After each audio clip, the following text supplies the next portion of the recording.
According to a health research fund in America, 18 people will die today waiting for an organ transplant.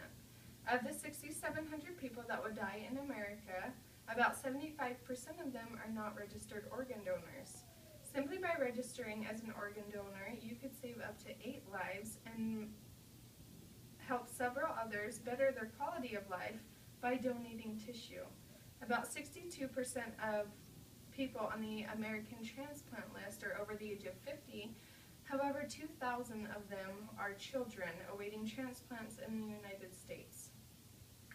Our generation has increased the donor population dramatically.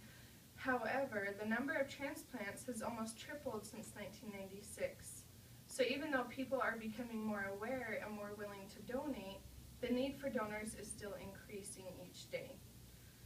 As a baby, my daughter was diagnosed with kidney cancer, and her need for a transplant is in the near future.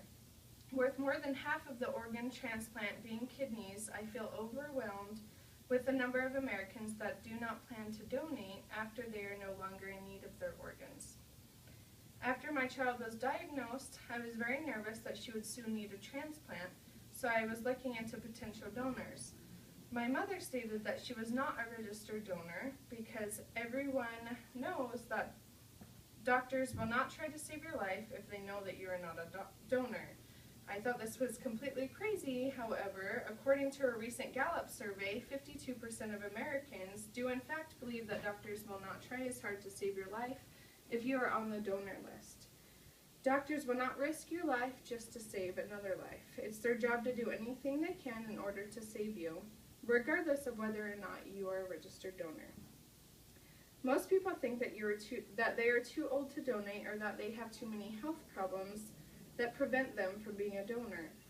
Almost anyone of any age can be a donor, and there are very few health problems that would disqualify a person from being a donor, such as HIV, the spreading of cancer, and some infections.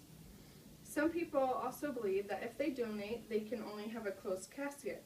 According to Women's Health magazine, bodies are treated with respect and compassion during the donation process.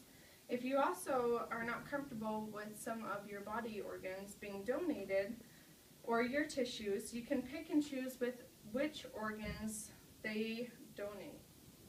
According to the Department of Motor Vehicles, about 70% of Americans are unaware of how to register to become a donor. There are many ways one can register as a donor. Some of the options are, when you're registering for a driver's license at the DMV, there's an option to be put on the donor registry. Even though a renewal license is only renewed every couple of years, you do not have to wait to change your registry status. There are several websites, as well as a Facebook page that is accessible 24/7 to change your donation status, and also have a list of facts and statistics available for your donor information. If a person does not want to be put on paper or register as a donor, they can still be a donor after death. A family member can decide to donate organs. It would be best for the potential donor to make a will or let it be known among the family member that they wish to be a non-living donor. 1 million people in the United States are donors, but there are over 300 million people that reside in America. A new name is added to the list every 10 minutes. So that brings me to my next question.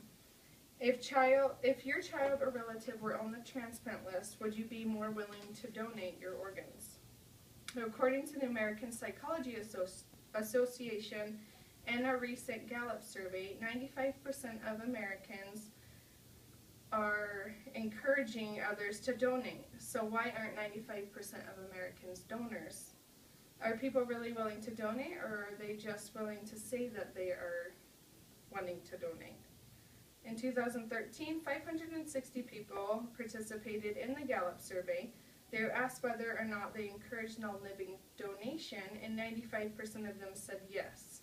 After the survey was conducted, they offered the 516 people to register as an organ donation, and only 23% of them said yes. ABC News reported that some countries have an opt-out rule where they are considered donors unless they register to not be a donor. A Colorado congressman suggested an opt-out rule in 2011 because he thought it would make a positive outcome for the state. The opt-out rule was soon after pulled due to how negative of a response it got from the voters. Some psychologists say that donors are not being registered because our society does not like to think of death.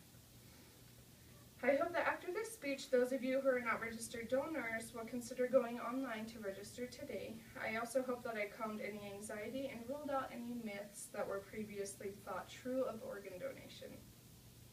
With these facts and statistics, I hope you can all pass on this information to friends and family that may have any questions about non-living donation. I'm hoping that anyone with further questions can please research more before deciding against donation.